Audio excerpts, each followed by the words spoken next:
Break کے بعد دوبارہ پھر آپ کی خدمت میں حاضر ہیں. آپ دیکھ رہے ہیں پروگرام دین کی بات. آج ہم قرآن پاک کی عظمت اور قرآن پاک کی فضیلت کے بارے میں جو ہے نا گفتگو کر رہے ہیں. ناظرین، قرآن پاک ایک ایسی کتاب ہے کہ وہ جس دل میں سما جائے وہ دل ایک نرالا دل بن جاتا ہے. میں ابھی جو ہے نا میرا اگلا جو سوال ہے وہ بھی بڑا اہم سوال ہے، اور میں آپ کو ناظرین بتاؤں گا کہ علامہ صاحب جو ہے نا وہ قرآن و حدیث سے بتائیں گے کہ قرآن پاک پڑھنے سے ملتا کیا ہے، قرآن پاک کیسے لوگوں کی تقدیریں بدلتا ہے. قرآن پاک جیسے کہ بڑا مشہور واقعہ ہے کہ حضرت عمر فاروق کا آپ جو ہے نا بڑی دفعہ آپ نے واقعہ سماعت فرمایا ہے کہ ان کا دین کی طرف آنے کا جو مین مقصد تھا، ویسے تو جو ہے نا اللہ تعالیٰ کی طرف سے اسے جو ہے نا اس کے نصیب میں لکھ دی گئی حضور کی غلامی، لیکن ان کا جو مین مقصد تھا وہ کیا تھا کہ جب آپ اپنی سسٹر کے اپنی بہن کے گھر جاتے ہیں تو آپ کی بہن جو ہے وہ قرآن پاک کی تلاوت کر رہی ہوتی ہے. تو جب وہ آپ جاتے ہیں تو وہ آپ سے قرآن پاک، کیونکہ آپ نے اسلام قبول نہیں کیا تھا، وہ قرآن پاک کو چھپا لیتی ہیں، قرآن پاک کی تلاوت جو ہے وہ بند کر لیتی ہیں. تو آپ پوچھتے ہیں اپنی بہن سے کہ آپ کیا پڑھ رہی ہو، آپ کس چیز کی تلاوت کر رہی ہو. تو آپ کی بہن جو ہے وہ آپ کو بتانا نہیں چاہتی، کیونکہ آپ اسلام کے دائرے میں نہیں تھے تو آپ کو بتانا نہیں چاہتی. وہ ڈرتی ہے کیونکہ آپ جو ہے نا بڑے جابر بھی تھے، بڑی طاقتور بھی تھے، اور آپ کا بڑا روب بھی تھا، آپ کا ڈر بھی تھا. جو ہے نا کفار مکہ پر بھی آپ کا جو کفار تھے ان پر بھی آپ کا بڑا جو ہے نا وہ دبدبہ تھا. لیکن آپ جو ہے نا اصرار کرتے ہیں. تو جب آپ کی بہن تلاوت قرآن پاک کرتی ہے تو جس طرح وہ قرآن پاک کی تلاوت کرتی جا رہی ہے، حضرت عمر فاروق کا جو دل ہے وہ صاف ہوتا جا رہا ہے. جو کفر نے اس کے اوپر سیاہی پھیلائی ہوئی تھی وہ جو ہے نا صاف ہوتا جا رہا ہے. حتیٰ کہ یہ ہوتا ہے کہ جو قرآن پاک کی جب وہ تلاوت سنتے ہیں تو وہ سوچتے ہیں کہ یہ جو کلام ہے، جس کا یہ کلام ہے، وہ تو یہ کلام اتنا پیارا ہے تو جس کے اوپر یہ نازل ہوا وہ کتنا پیارا ہوگا. اور یہ حقیقت بات ہے کہ آپ جو قرآن پاک جو ہے وہ آپ کا وسیلہ بنا.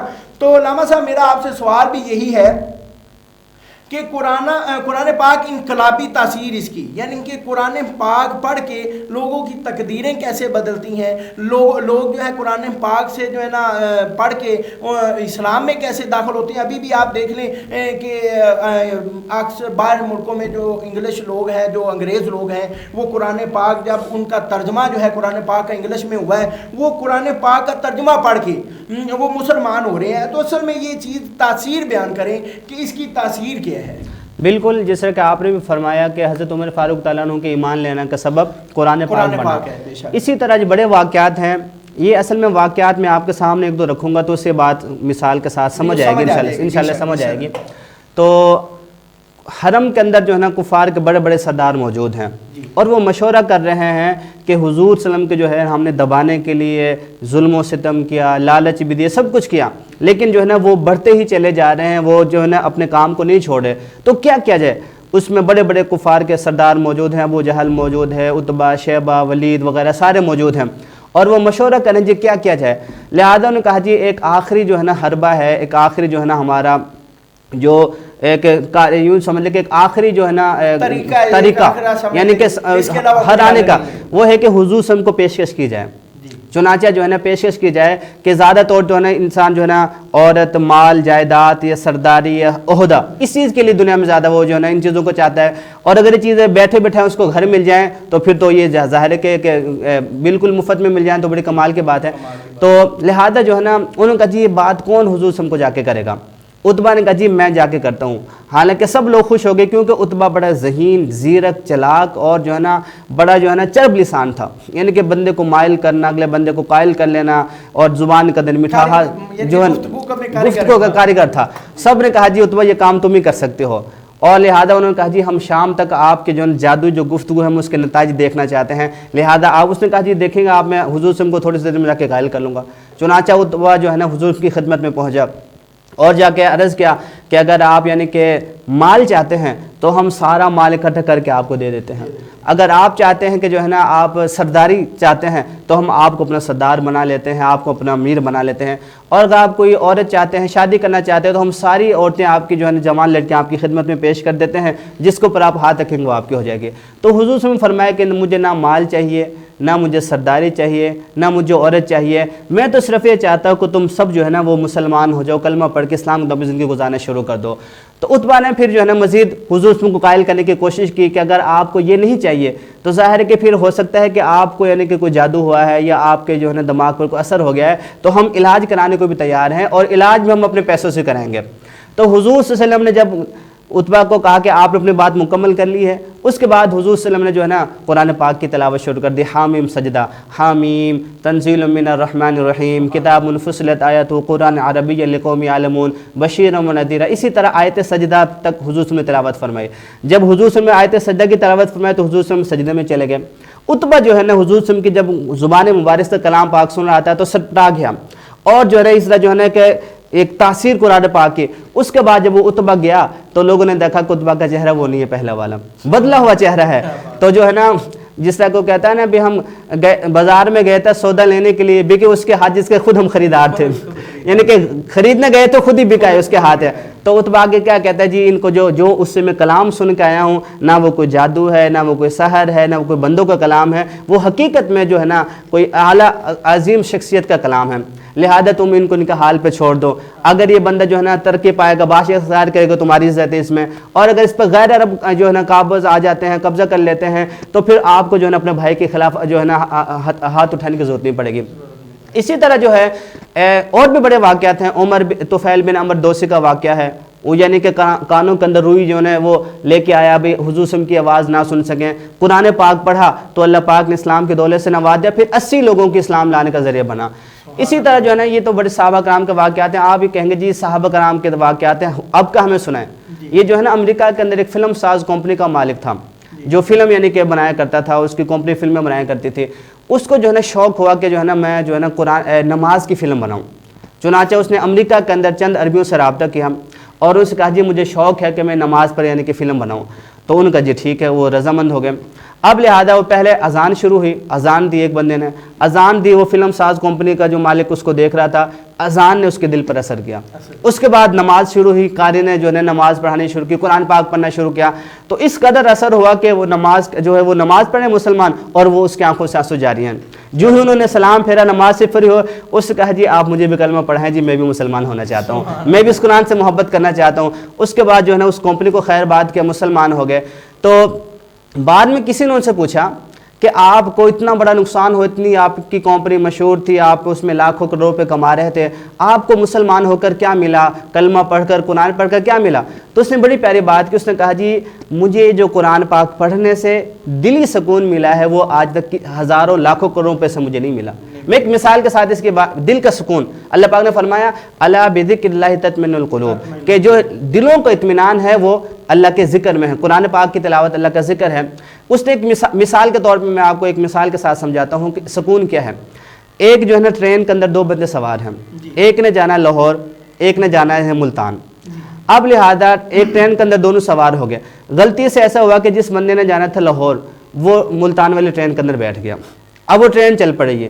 اب لہذا اور اس کو یہ بھی پتہ چل گیا کہ ٹرین نے پہلے اسٹاپ بھی ملتان کرنا ہے، اب لہذا جو وہ دور ہوتا چلا جا رہا ہے اس کی بے سکونی بڑھتی چل، حالانکہ وہ بڑا امیر آدمی ہے، اس کے پاس پیسہ بھی ہے، اور ایک غریب آدمی بیٹھا ہے جس نے ملتان جانا ہے۔ اب وہ جو ہے نا حالانکہ غریب ہے، اس کے پاس کچھ نہیں لیکن سکون کے ساتھ بیٹھا ہوا ہے، اس کے منزل نظر آ رہی ہے۔ اور یہ جو بندہ ہے، اور اگر یہ بھی کہہ دیا جائے کہ یہ گاڑی آخری گاڑی، اس کے بعد کوئی گاڑی نہیں جائے گی، اب لہذا اس کی بے سکونی کا کیا عالم ہوگا؟ سارا کچھ موجود ہے لیکن وہ جو ہے نا کتنا پچھتاوے گا اپنے آپ پر کہ میں نے کتنی بڑی غلطی کی، میں غلط گاڑی کے اندر بیٹھ گیا۔ یہ دل کا سکون ہے۔ تو اصل میں جو یہ سکون ہے نا یہ اللہ پاک کے کلام میں ہے۔ تو فلم ساز کمپنی کا مالک نے کہا جی مجھے قرآن پاک پڑھنے سے اور کلمہ پڑھنے سے جو سکون ملا ہے وہ لاکھوں کروڑ روپے سے بھی نہیں مل سکا مجھے۔ آخر میں اگر آپ اجازت دیں تو ایک آپ واقعہ فرما رہے تھے آپ، جو ایک واقعہ جو ہے نا ایک صالح عورت کا واقعہ میں آپ کو سناتا چلتا ہوں کہ جس نے اپنا اوڑھنا بچھونا قرآن پاک کو بنا لیا تھا۔ حضرت عبداللہ بن مبارک رحمۃ اللہ علیہ فرماتے ہیں کہ میں حج کر کے آ رہا تھا، بڑے مشہور محدث گزرے ہیں اور بڑے یعنی کہ حدیث کہنے کے علم کام کیا، قرآن کا کام کیا، دین کا کام کیا، بڑے ایک مشہور محدثین میں سے ان کو شمار ہوتا ہے۔ فرماتے ہیں جی میں نا حج کر کے آ رہا تھا تو میں نے ایک بوڑھی اماں کو دیکھا کہ وہ پریشان بیٹھی ہے ایک درخت کے نیچے، تو میں نے ان کو سلام کیا، السلام علیکم ورحمۃ اللہ وبرکاتہ۔ تو بوڑھی اماں نے آگے سے قرآن پڑھ کر جواب دیا، سلام قولا من رب الرحیم۔ انہوں نے اگلا سوال کیا کہ اماں جان آپ پریشان بیٹھی ہیں، کیا بات ہے؟ انہوں نے بوڑھی اماں نے پھر قرآن پڑھ کر جواب دیا، من یضلل اللہ فلا ہادی لہ، کہ جی میں رستہ بھول چکی ہوں۔ تو انہوں نے پھر اگلا سوال کیا کہ آپ کہاں سے آ رہے ہو, آپ نے کہاں جانا ہے؟ بوڑھی اماں نے پھر قرآن پاک پڑھا, سبحان الذی اسری بعبدہ لیلا من المسجد الحرام الی المسجد الاقصی الذی بارکنا حولہ, کہ میں مسجد حرام سے آ رہی ہوں اور مسجد اقصی کی طرف میں نے جانا ہے. انہوں نے پھر انہوں نے کہا جی اماں جان آپ کو یہاں کتنے دن ہو گئے؟ بوڑھی اماں نے پھر قرآن پڑھا, ثلاث لیال سویہ, کہ مجھے 3 راتیں ادھر ہو گئی ہیں. انہوں نے پھر سوال کیا کہ بڑی اماں جان کہ آپ کو بھوک لگی ہوگی, میرے پاس کھانا موجود ہے, میں آپ کو کھانے دے دوں؟ تو اس بڑی اماں نے پھر قرآن پڑھا, ثم اتموا الصیام الی اللیل, کہ میرے تو روزہ ہے. قرآن پڑھ کے جواب دے میرا تو روزہ ہے. تو انہوں نے کہا جی آپ نے روزہ رکھا, حالانکہ رمضان کا مہینہ تو نہیں ہے اور عرب کی گرمی بڑی مشہور, اتنی گرمی کے اندر آپ نے روزہ رکھا ہوا ہے. بڑی اماں نے پھر قرآن پڑھا, فمن تطوع خیرا فہو خیر اللہ, کہ جس کا مفہوم ہے کہ میرا تو نفلی روزہ ہے. حضرت عبد المبارک احمد جو کہ عالم تھے, انہوں نے کہا جی نفلی روزے کو تو افطار کرنے کی بھی گنجائش ہے, آپ اس کو توڑ بھی سکتے ہیں, کسی کی دعوت قبول کر سکتے ہیں. بوڑھی اماں نے پھر قرآن پڑھا کہ وَأَن تَصُومُوا خَيْرٌ لَكُمْ, کہ قرآن پاک میں اللہ پاک نے فرمایا کہ اگر تم اس کو پورا کر لو, تمہارے اندر طاقت ہے سفر کے اندر نفلی روزے کو پورا کرنے کی, تو آپ اس کو پورا کریں, لہذا میں اس کو پورا کر رہی ہوں. انہوں نے پھر سوال کیا کہ اماں جان جو ہے آپ میری طرح بات کیوں نہیں کرتی, جس طرح میں بات کر رہا ہوں آپ بات اس طرح کیوں نہیں کر رہی کہ آپ قرآن پڑھ کے جواب دے رہی ہیں؟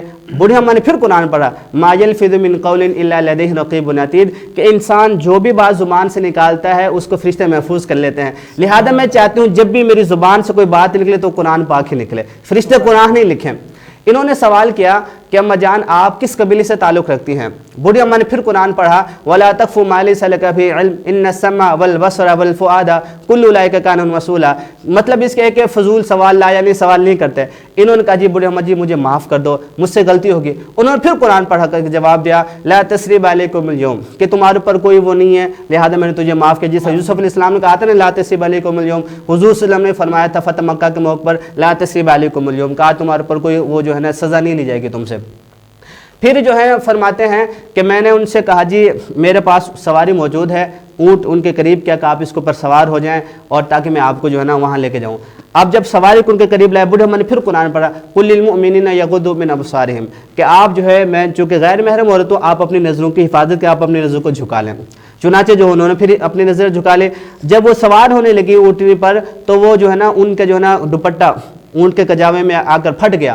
تو انہوں نے پھر قرآن پڑھا کہ وَمَا أَصَابَكُم مِّن مُّصِيبَةٍ فَبِمَا كَسَبَتْ أَيْدِيكُمْ وَيَعْفُو كَثِيرٌ, کہ انسان کے اوپر جو بھی مصیبت آتی ہے وہ اس کے اپنے ہاتھوں کی کمائی کی وجہ سے آتی ہے, لہذا آپ پریشان نہ ہوں.